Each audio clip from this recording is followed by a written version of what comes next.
Jeremy Hill, how we doing? Another one bites the dust, man, which is going to not bring back anyone from this coaching staff. But hey, well, they retained one yesterday. They just didn't retain another one. Yeah, I mean, that's how it's going. So which one do you want to start with? I guess we start with the departure, I guess. Okay. Let's start with the bad. Lay it on me.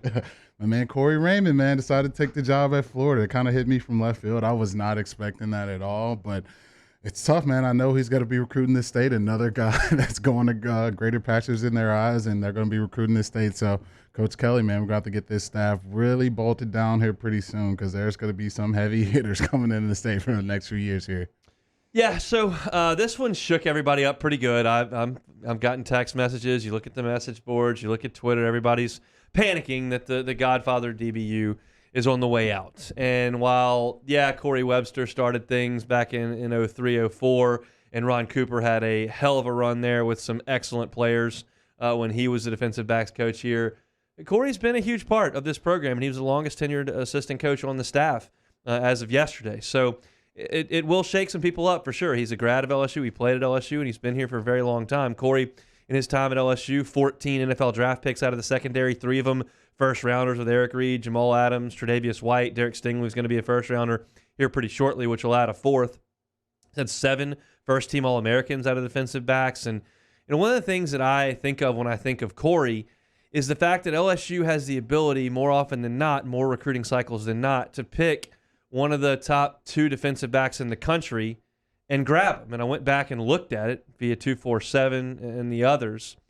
And if you look at his time here, in 2013, top 2 guys were probably Vernon Hargraves and Sua Cravens. LSU obviously didn't get them, but he got Tre'Davious White, which was a big get there. The next year, Adoree Jackson, who LSU was in on, Quinn Blanding, but he got Jamal Adams in that class, who was a 5-star. You look at Jamal Adams, not from the state of Louisiana. 2015, Kevin Tollivers from Florida, number 1 corner in the country. Got him, not Derwin James at safety, but 16, Christian Fulton, 5-star player from the state of Louisiana, picked him up. 2017, Jacoby Stevens from Tennessee, best safety on the board. Grant Delpit, high 4-star, 5-star, depending on what you were looking at, out of state. Got him. Patrick Surtain, they were in on the next year, didn't get in 18, but in 19 they got Derek Stingley. In 20 they got Eli Ricks from California. In 21 they got Sage Ryan from here as a 5-star in the state of Louisiana. DBU is a real thing, and Corey Raymond was the head of that food chain. And so, it's going to shake you up when you see that. Your thoughts on kind of what I've laid out there, because there's more I want to get to. Yeah. I mean, a phenomenal recruiter, phenomenal coach, and I just remember him just always passing them in the hallway. Just ask him how he's doing. We say slow motion, man, slow motion. Just taking things slow, and that's kind of just his way of doing things. Just not getting too hyped up, not getting riled up with everything. Just going do his job on a day to day and doing his task and getting those guys ready to play. And what a phenomenal group. I'll never forget my first day out at practice. I'm looking to my left. I see Tyron Matthew. Look in the secondary. I see Eric Reed. I look at Craig Lawson. I look at all the guys out there, and I'm like, man, these are some DBs out here, man. And they're all led by Coach Corey Raymond. So, we can't, really think this is, hey, we'll just get over this. This is nothing. We'll be fine. It's definitely a blow. But I trust in Coach Kelly and his ability to hire coaches and fill out this coaching staff. But this is definitely something that's not going to go away today, because Coach Raymond definitely will be back in the state of Louisiana trying to recruit.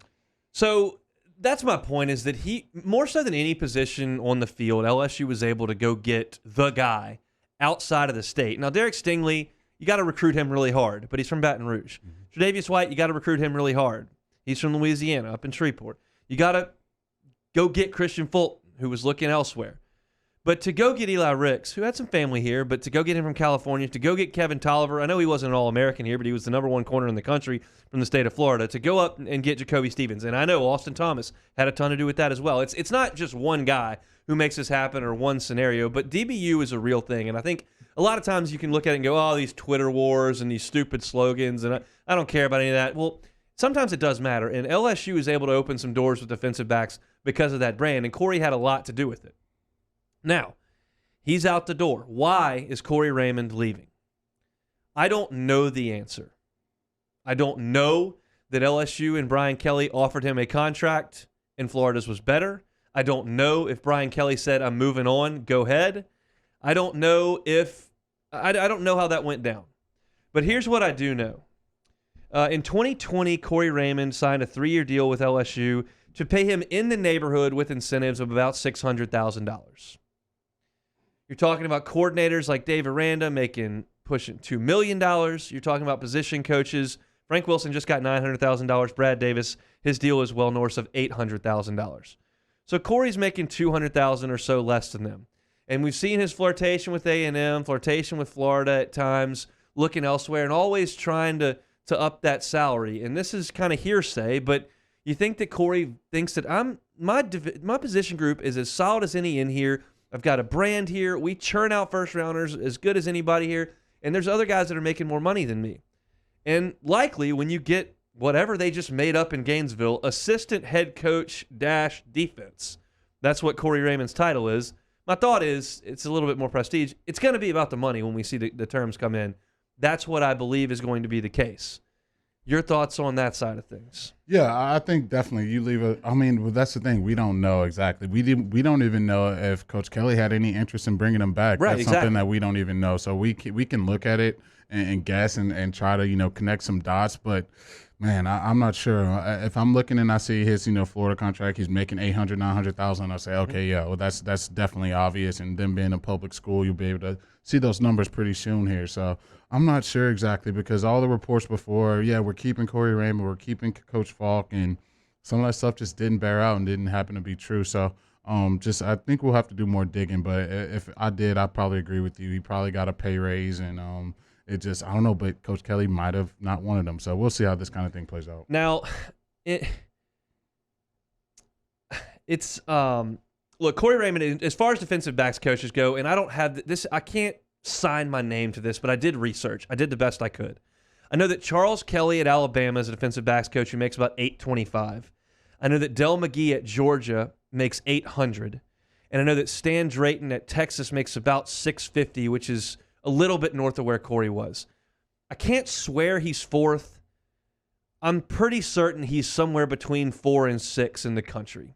So it's not like grossly underpaid. I mean, Georgia's churning out some pretty good DBs. Bama's churning out some pretty good DBs. But what I do know is this.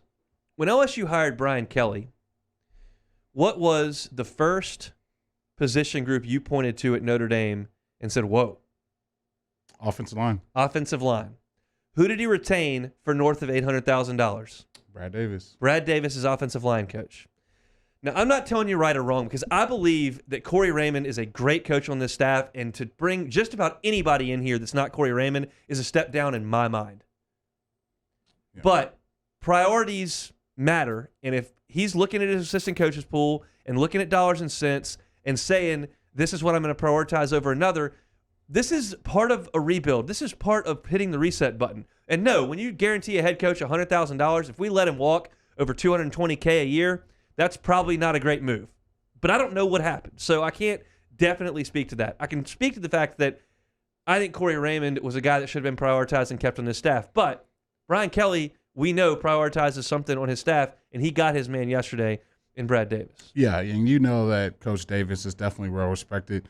If he's definitely going to get the title of being an interim coach, it lets you know the work he's been putting in. You brought him to LSU for a reason. They trusted him to handle this team and go to work. And 15 practices is something to scoff over. That's got a lot of time and a lot of opportunities for guys to get better every day. And I think that's going to be led by Coach Davis. And obviously a coach like Coach Kelly, who's won a lot of college football games, held him in a certain regard and didn't want to move on and look elsewhere to hire a coach. He felt that the guy was already here in Baton Rouge. It lets you know just the level of coach that Coach Davis is. Obviously, it's a blow to lose Coach Raymond, but you get to keep Coach Davis. And for me, I think there'd be no way in the world for me after watching that McNeese game and after that Central Michigan game that we would have any pulse in the run game this season.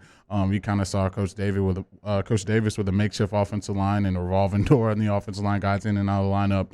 Finding a way to get those guys, ready to play and, get them better throughout the season. I think that's what you hire a coach of that level for, to develop players and get them better, especially, the way we were playing early on in the season. A couple things from the Bayou Ford chat over on YouTube that I want to get to before we get to Chuck Oliver.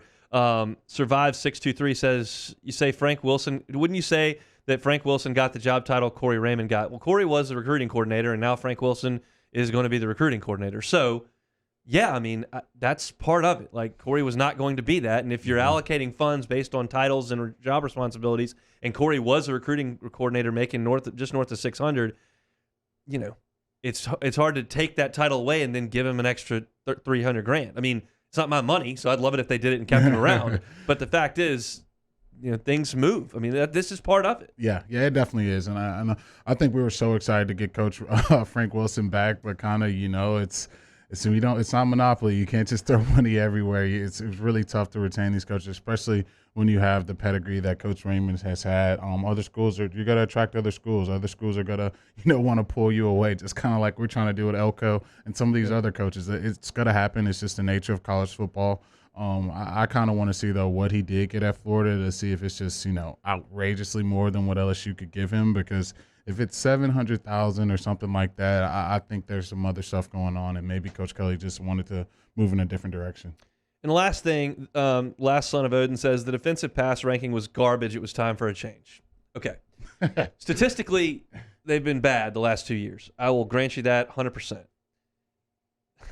I don't know who the greatest defensive backs coach is in the history of football. That personnel that LSU had, the age at which they were and what they were asked to do over the last 2 years because of injuries and COVID and all this nonsense, I don't know that anybody could do it. Maybe I could be. I mean, I can't be proven wrong because we can't go back in time and fix it. But, that is not – I mean, they just didn't have any dudes. Yeah, I don't think you can do it. And the only defensive back coach I can think of is Mr. Saban in Tuscaloosa. That's probably not a bad DB coach. Talk about him. Yeah, but no, I think for Coach Raymond, especially last year with the coordinator hires that they did, and this year with all the injuries, it just didn't work out. I think if you kind of I look at the totality, what you've done every year, and then you'll kind of get the average of what someone is. And I think if you look at that for Coach Corey Raymond, he's one of the best defensive back coaches in the country, even if you add the last 2 seasons on top of it. So it's a tough blow. Coach Napier did a great job pulling him away and hiring him coach, and that's why so many people held Coach Napier in such a high regard when the coaching carousel was going on. Obviously, that is the case. But Corey Raymond did an excellent job in Baton Rouge. I don't want his team to win any games in Gainesville, and I would be disingenuous. So I wish him well in his future endeavors. I wish the man well. I appreciate what he did in Baton Rouge. I hope they lose every game he coaches over there. But that's just the way I feel. Not going to sugarcoat that at all.